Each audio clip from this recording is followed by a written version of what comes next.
এটা হচ্ছে গাজীপুরের শালনার খুবই পপুলার একটা হালিম। ওনাদের ভাষ্য মতে ওনারা প্রায় দিনে 20 থেকে 25,000 টাকার মতো হালিম সেল করে থাকেন। গরুর বট, ছাট মাংস, নল্লি, তার সাথে মুরগি। সাধারণত হালিমগুলো এইসব দ্বারাই পরিবেশন করা হয়। সন্ধ্যার নাস্তার হিসাবে হালিমের সাথে আপনারা 10 টাকা দামের পরোটা বা রুটি নিতে পারবেন। 30 টাকা থেকে শুরু করে 150 টাকা বা 200 টাকার হালিম এখানে পাওয়া যায়। ওইখানে যাওয়ার পর জনসমাগম দেখেই বুঝতে পারবেন যে ওনাদের হালিমটা কতটুকু জনপ্রিয়। এই হালিম খাওয়ার জন্য দূর দূরান্ত থেকে নাকি লোকজন ছুটে আসে। কথাগুলো সত্যতা যাচাইয়ের জন্য আমরাও চলে গিয়েছিলাম হালিম খাওয়ার জন্য। 30 টাকা মূল্য পরিশোধে পেয়েছিলাম এক বাটি হালিম। হালিমের ডালগুলো মোটামুটি ঠিক ছিল আর সাথে দিয়েছিল 2-1 পিস বট। হালিমটা যখন আমি মুখে দিই তখনই আমার কাছে একটু ঝাঁঝালো ঝাঁঝালো ফিল হয়েছিল, কারণ হচ্ছে হালিমের প্রচুর পরিমাণে মরিচ দেওয়া হয়েছিল। এজ ইউ ক্যান সি লাল লাল মরিচ গুলো একদম দেখা যাইতেছিল। সত্য বলতে হালিমের টেস্টটা আহামরি আমার কাছে তেমন একটা ভালো লাগে না, এভারেজ চলে আর কি। তবে এই হালিম খেতে হলে আপনাকে অবশ্যই একটা জিনিস মাথায় রাখতে হবে, এইখানে ওনাদের পরিবেশ খুবই মারাত্মক। একদমই মেইন রোডের পাশে, ধুলাবালিতে অবস্থা খুবই খারাপ। শুধু ধুলাবালি হলে তো এক কথা ছিল, দোকানের পাশে ছিল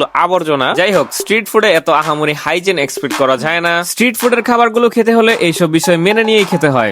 সর্বোপরি সর্বশেষ ওনাদের লোকেশনের কথায় আসলে বলা যায় এটা হচ্ছে গাজীপুরের শালনা বাজারের ওভারব্রিজের পশ্চিম পাশে। দোকানের নাম সম্ভবত মোল্লা হালিম।